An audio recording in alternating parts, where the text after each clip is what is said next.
Hey, Epiphany. Happy Wednesday. Great to see you this morning. We're still feeding the 5,000 with Jesus. He is just in conversation with Andrew, who's come to him with a solution. Well, not a great solution to how to feed all of these people that are followers of Jesus, whose lives have been transformed through their relationship with Jesus. He's found a boy who has 2 fish and 5 barley loaves of bread. And Jesus says to make the people sit down. There's a great deal of grass there. There's about 5,000 people in all. Well, that's a huge number of people. Now, let's put it in perspective. Most towns and cities didn't have 5,000 people back then. I mean, it's a giant number. And if you see where they are just down the road from Capernaum, all of those people were sitting in this giant field. I've been there. And then across Sea of Galilee, sort of, I don't know, at about 2 o'clock, maybe 3 o'clock from where they are. It's just sort of diagonal along, is Tiberias. And Tiberias was sort of the capital city. It's where Herod Antipas would have had a seat for this place he ruled. And they could have seen all the way across on a clear day, maybe, all the way across to this field, 5,000 people. That is an enormous threat.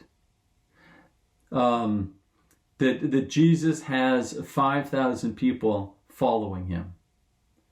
And Herod Antipas has a little bit of a problem. So keep in mind that this is all seen. And frankly, let's face it, of those 5,000, there's some spies. There are Roman spies and, spies for Herod Antipas and spies for the high priest. I mean, they're feeding back information to the powers that be that are going to end up sort of colluding to come down on Jesus, right? From different angles, Antipas and Pilate and the high priest all having their own thing. They're going to come down on him.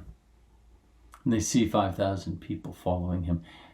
And then all of a sudden they sit down and they've divided up almost like a military would divide up into legions and battalions and I don't know what else. I'm not a military guy, but the different groups that they have. And Jesus then takes these loaves, and when he has given thanks, he distributed them to those who are seated, and also the fish as much as they wanted. Now, this is so interesting. There's so many theories on this. There's so much stuff that people say, well, when they saw the generosity of the boy, then everybody who was all greedy and selfish with their food like this, they decided to give it out. And so it was really just a story of sharing. I don't think that's true. This is a story of Jesus, the second person of the Trinity, the most extraordinary person to ever walk the earth, with the capacity to reach into the kingdom of heaven, to reach into space. And he's a master of molecules. He understood the fundamentals of bread and how it came together, right? And how it's made and how it lifts and how it works and how it divides. He got that fundamentally. And he had the capacity to take bread and keep dividing it, and to keep dividing it, and to keep dividing it. And so first of all, that's hard to believe. We don't believe. I haven't seen it. I've never seen anybody do it. I don't believe it. That's the first thing. Second thing, even if we did believe it, we couldn't explain it, right? There was a mystery in this. The universe doesn't work that way. But I would say that maybe it does work that way. Maybe Jesus knows. Is it possible, friends, that Jesus knows something of how the universe works that you and I don't know? Is that possible? Well, if we believe that he's the Son of God, if we believe he is the Word made flesh, if we believe all things came into being through him, and without him not one thing came into being, if we believe that like they do in the Gospel of John, like it is articulated at the beginning of John, then we believe that Jesus is the master of molecules, right? He is the master of creation. He can take these loaves and divide them out. He can take this bread and divide it out. And he just keeps breaking it off. And it just keeps going out. And people are fed. And they're all fed. And they have enough. it is distributed. In the kingdom of God, there is enough. We can keep breaking it off and giving to people. It keeps working like that. Jesus shows us. He doesn't just how to do it with bread, but he shows us a reality of the kingdom of God.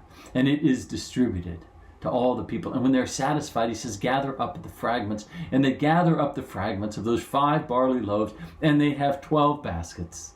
12 tribes of Israel. 12 apostles.